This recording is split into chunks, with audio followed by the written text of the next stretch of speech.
आधी रात के सन्नाटे के बीच मां कुल्हाड़ी निकालती है और कुल्हाड़ी लेकर अपने बेटा और बेटी के पास पहुंचती है जो गहरी नींद में सोए हुए थे।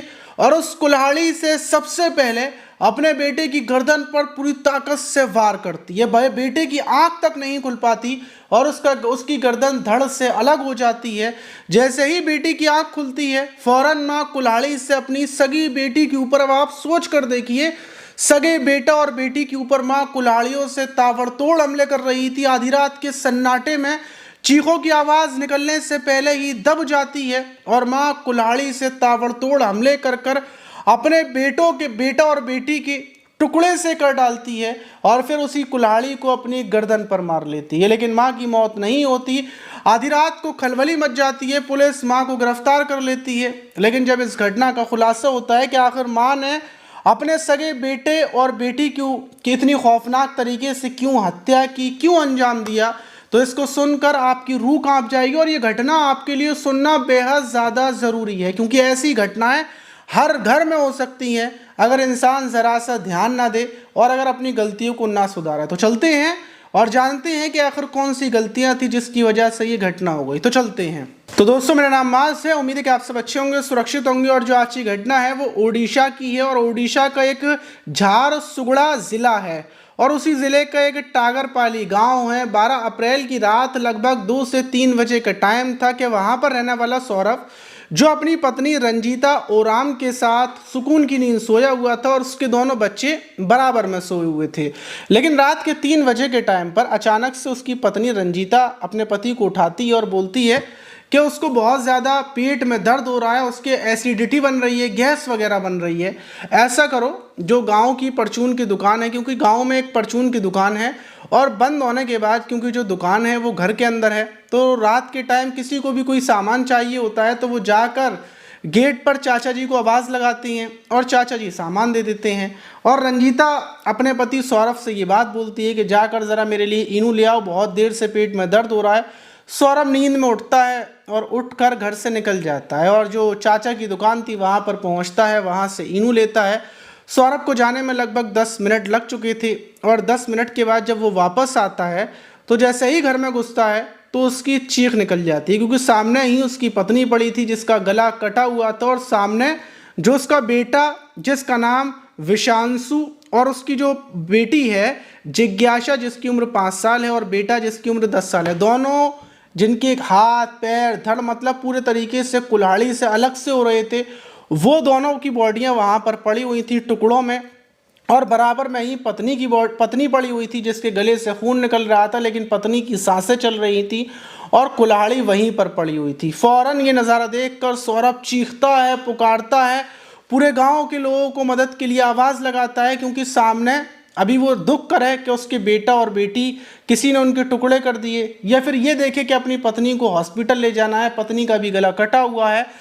इतने में चीख पुकारों की आवाज़ सुनकर गांव के लोग बाहर आते हैं। सौरभ के घर में आकर देखते हैं तो कई लोग नज़ारा देखकर बेहोश हो जाते हैं, क्योंकि वहां पर जिज्ञासा और विवांशु, जो उसका बेटा था, उनके टुकड़ों को देखकर इंसान नहीं बर्दाश्त कर पाता, गिर जाते हैं। फौरन जो पत्नी थी सबसे पहले उसको उठाया जाता है, रंजीता को हॉस्पिटल लेकर भागते हैं, क्योंकि उसका गला भी पूरा कटा हुआ था, खून रिस रहा था, ऐसा लग रहा था कि नलकी कट चुकी है। और गांव वालों को लग रहा था कि मतलब शायद ये भी ना बच पाए।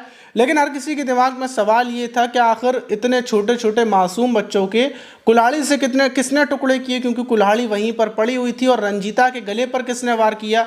जब गांव वाले फ़ौरन पुलिस को फ़ोन करते हैं और दूसरी बात, गांव वाले जब सौरभ से पूछते हैं तो सौरभ बताता है कि पत्नी की रात को पेट में दर्द हो रहा था, वो बाहर गया और उसके बाद जब वापस आया तो पत्नी और बच्चे दोनों ऐसी हालत में मिले। फ़ौरन पुलिस वहां पर पहुंचती है, बच्चों की जो बॉडियां थी उनको उठाती है, पोस्टमार्टम के लिए भेज देती है।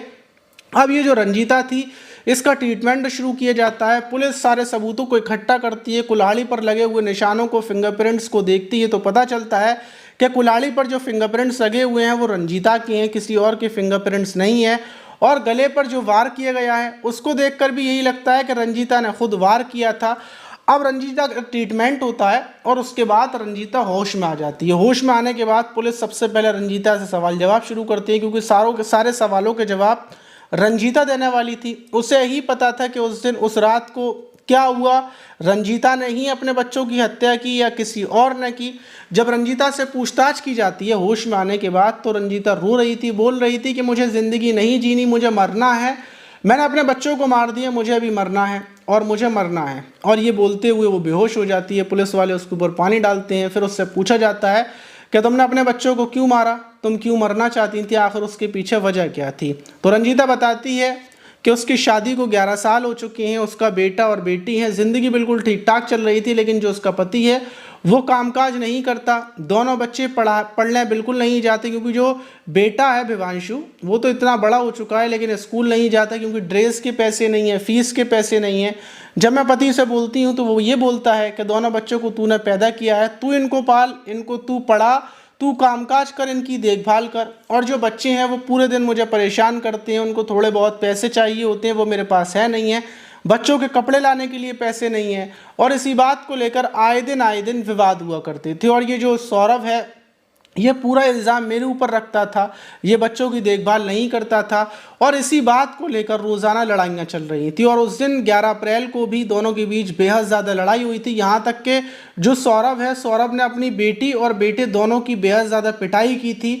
और ये बताती है रंजीता कि इसी बात से वो टेंशन में आ गई थी। उसने फैसला कर लिया था कि वो अपने बच्चों को यहाँ से ऊपर भेजेगी और फिर खुद भी वो ऊपर चली जाएगी। और 12 जब उससे पुलिस ये पूछती है कि तुमने कुल्हाड़ी से इतने ज़्यादा वार क्यों किए, मतलब अगर तुम अपने बच्चों को मारना चाहती तो एक बार में मार देती, इतनी बेरहमी से तुमने अपने बेटों बच्चों के टुकड़े क्यों कर डाले। जब ये सवाल किया जाता है तो रंजीता बताती है कि मैं गुस्से में अंधी हो चुकी थी और मैंने अंधेरे में जब कुल्हाड़ी उठाई, क्योंकि रात का अंधेरा था, अपने पति को मैंने बहाने से, क्योंकि मैं सोई नहीं थी, मैं इंतज़ार में थी कि मतलब कैसे इस घटना को अंजाम दूँ, तो मैंने पेट के दर्द का बहाना बनाया, अपने पति को इनू लेने के लिए भेजा और उसके बाद कुल्हाड़ी उठाई और अंधेरे में ही जल्दबाजी में कि कहीं बच्चा ज़िंदा ना बच जाए, कि मतलब हाथ कट गया या फिर पैर कट गया, बच्चा ज़िंदा है, तो इसलिए मैंने अंध की तुपक अपने बच्चों के ऊपर ताबड़तोड़ वार किए कि ज़िंदा ना बचने पाए। और उसके बाद मैंने अपने ऊपर वार किया और ये सब कुछ मैंने घर की जो कलेशें चल रही थी उनसे बचने के लिए किया। वहीं ये खबर जब सौरभ को पता चलती है तो सौरभ हैरान, पति हैरान, गाँव के लोग हैरान। और पुलिस का कहना ये है कि जो कुछ हुआ है ये घर की कलेश के चक्कर में हुआ है। अब जो रंजीता है उसको जेल भेज दिया जाएगा, वो हमेशा जेल में रहेगी। लेकिन एक हंसता खेलता परिवार, आप सोच कर देखिए, पति पत्नी, एक बेटी एक बेटा, ज़िंदगी कितनी हसीन थी। लेकिन इन लोगों ने, ये जो सौरभ था, इसने पत्नी को टेंशनों में डालकर, पत्नी ने इन बातों को सीरियस लेकर और इन मामलों को इतना ज़्यादा सीरियस ले लिया कि इन लोगों ने अपनी लड़ाई में अपने मासूम बच्चों को कुचल डाला, अपने मासूम बच्चों को इतनी खौफनाक मौत दे डाली। मतलब उस माँ ने ये नहीं सोचा कि अपनी लड़ाइयों में बच्चों का क्या कसूर, बच्चों की क्या गलती। अगर उसको बच्चों को नहीं रखना था तो दुनिया में इतने सारे लोग हैं जिनकी कोई औलाद नहीं है, उनको बच्चा दे देती, वो उनको दोनों बच्चों को दे देती, अपने पति को छोड़ देती, कोई कामकाज कर लेती। लेकिन इंसान गुस्से में अंधा हो जाता है। तो मैंने कहा था वीडियो की शुरुआत में कि आपको मैं कुछ ऐसी चीज़ें बताऊँगा कि ये चीज़ें कहीं भी हो सकती हैं और अगर कुछ चीज़ों पर ध्यान रख लिया जाए तो ये चीज़ें नहीं होंगी।